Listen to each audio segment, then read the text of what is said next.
গণ অভ্যুত্থানের মধ্য দিয়ে এটা প্রায় বিপ্লব স্কেলের একটা গণ অভ্যুত্থান, কিন্তু বিপ্লব না। এখন প্রথম কথা হলো এখানে একটা দল, এক শ্রেণীর উইসফুল বুদ্ধিজীবীরা এটাকে বিপ্লব বলে চালানোর চেষ্টা করলো। বিপ্লব না, এটা কোনো গণ অভ্যুত্থান। কিন্তু গণ অভ্যুত্থান হইলেও এইটার যে ঐক্যটা, ডান বাম নির্বিশেষে যে ঐক্য, সেই ঐক্যর আপনার নেচারটা যদি দেখেন, গণ অভ্যুত্থানের মধ্যে দিয়ে আওয়ামী রেজিমের, বলতেছি রেজিম, ক্ষমতা না কিন্তু, রেজিমের পতনের মধ্যে দিয়ে আমরা সেকেন্ড রিপাবলিকে ঢুকে গেছি অলরেডি। এটা বুঝতে হবে। কেন?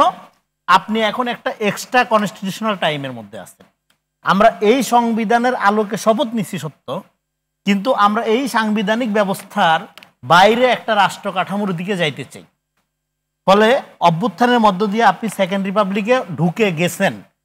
আপনার এখনকার কাজ, এখন যেটা আমরা করতে চাচ্ছি, এই যে আলাপ আলোচনা, ঐক্যমত্য কমিশনের বৈঠক, সেটা সহজ করে বোঝার জন্য বলছি। সেটা হলো এই যে অভ্যুত্থানের মধ্য দিয়ে সেকেন্ড রিপাবলিকে আপনি প্রবেশ করে গেছেন, এটাকে প্রোটেক্ট করার আয়োজন করতে চাচ্ছেন। রাইট। এখন এই প্রোটেক্ট করতে হলে কি লাগবে? প্রোটেক্ট করতে হলে আপনার একটা রাজনীতি লাগবে। রাজনীতি কেন লাগবে? কারণ হলো আপনি রাজনীতি ছাড়া যখন রাজনীতিকে বাইপাস করে রাজনৈতিক সমস্যা সমাধান করতে যাবেন, তার পরিণতি অলওয়েজ ভয়ঙ্কর হয়, যেটা আমরা বিগত আমলে বিভিন্ন সময় দেখছি। ফলে এখন 5 তারিখের পরের রাজনীতি কি হবে? 5 তারিখের পরের রাজনীতিটা আমরা বারবার বলছি, রাজনীতিটা হবে, আগে ছিল কি, পলিটিক্স অ্যাজ ফিলেন্থ্রপি, মানে আমি 50 কোটি টাকা দিয়ে নমিনেশন কিনবো, 500 কোটি টাকা চুরি করব, 50 লাখ টাকার কাজ করব। এখন এটা না, এখন হলো ফিলেন্থ্রপি অ্যাজ পলিটিক্স। এই যে আমি 5 তারিখে আমার আপনি যে আপনার বক্তব্যগুলো বিশ্বাস করেন শুনতে এত উপাদেয় লাগে আমার, আমি খুব মন্ত্রমুগ্ধের মতো শুনি, কিন্তু রিয়ালিটি যদি বলেন আপনি 5 তারিখের পরে, আমরা তো 5 তারিখকে যদি রেফারেন্স পয়েন্ট ধরে আলোচনাগুলো করি, 5 তারিখের পরে আসলেই কি সেই চেঞ্জটাকে আসলে চেঞ্জ বলা যায়, সাবস্ট্যান্সিয়াল চেঞ্জ হয়েছে? এখন এই যে ফিলেন্থ্রপি অ্যাজ পলিটিক্স, এটা যে আমরা বললাম, এটা তো পোলাপান দেখাইছে। 5 তারিখ থেকে 8 তারিখ পোলাপান দেখাই নাই, দেয়ালে দেয়ালে লেখা না, বুঝছি। এইটাই চ্যালেঞ্জ। এখন আপনি যেটা বলতেছেন, এখন এইটা তো বাস্তবে দেখা যাচ্ছে না। ওকে, এই যে বাস্তবে দেখা যাচ্ছে না, এটার পরিণতি হলো ভয়ঙ্কর। এটা পরিণতি কি সেটাই বলতে, আপনার মনে নাই 71 উপরে রক্ষী বাহিনী গণমাহিনী ফেনোমেনা মনে নাই? ফলে এখন সমস্ত পলিটিক্যাল পার্টিগুলোর এটা দায়িত্ব যে এই যে সেকেন্ড রিপাবলিকে আমরা ঢুকে গেলাম, এটাকে প্রোটেক্ট করা। যদি না পারেন তাহলে কি হবে? আপনার প্রশ্নের স্পষ্ট জবাব হইল, এই যে 5 কোটি 5.5 কোটি জেনজি, এই অ্যাডলোসেন্ট কিশোর, এরা রয়ে গেছে মাঠে, এরা কিন্তু বিভিন্ন দলে ঢুকে নাই, সবাই নন পার্টিজান বাট পলিটিক্যাল। কারণ একটা অভ্যুত্থান পলিটিক্যালি মানুষকে এমনভাবে এডুকেটেড করে, এটা 5 ট্রাক বই পড়াও হয় না। যে ট্রেনটা আপনার যে মানে আপনি জীবন দিতে গেছিলেন সেখানে, তাই না?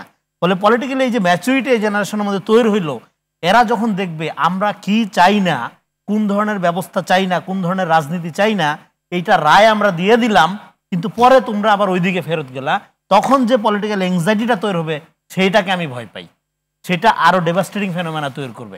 ফলে এইটার থেকে আপনার পুরো জেনারেশনকে ফোরানোর জন্য আপনার এখানে একটা নতুন প্রজন্ম নির্ভর, তারুণ্য নির্ভর, জেনজি নির্ভর একটা রাজনীতি দরকার।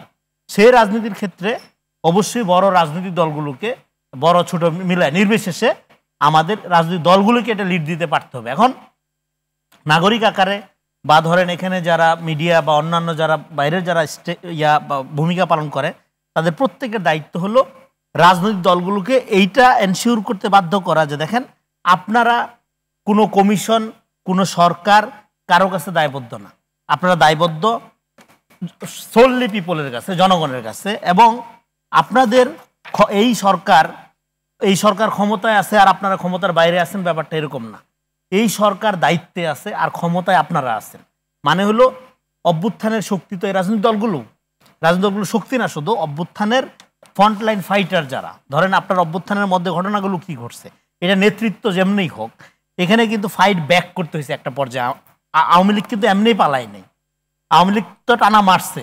আপনার 19 জুলাই 20 জুলাইয়ের পরে যখন মনে হচ্ছিল ব্যাপকভাবে গণহত্যা চালায় আওয়ামী লীগ পাট দখলে নিয়ে নিবে, এই রাশের উপর দিয়ে আওয়ামী রাজত্ব টিকা থাকবে, যতদিন আওয়ামী লীগ খুন করতে পারবে ততদিন আওয়ামী লীগ পয়সা থাকবে, এরকম একটা কন্ডিশন যখন তৈরি হয়েছিল, তখন কিন্তু এই সাধারণ মানুষ, সাধারণ ছাত্র, সাধারণ জনতা এটা হতাশ হয়ে পড়ছিল। সেখানে ফাইট ব্যাক করার জন্য কিন্তু পলিটিক্যাল ফোর্সই দাঁড়াইছিল। আমি তখন দেখছি, আমি নিজে মাঠে ছিলাম, ছাত্ররা শুধু অস্ত্র খুঁজছে আর কিছু খুঁজে নেই।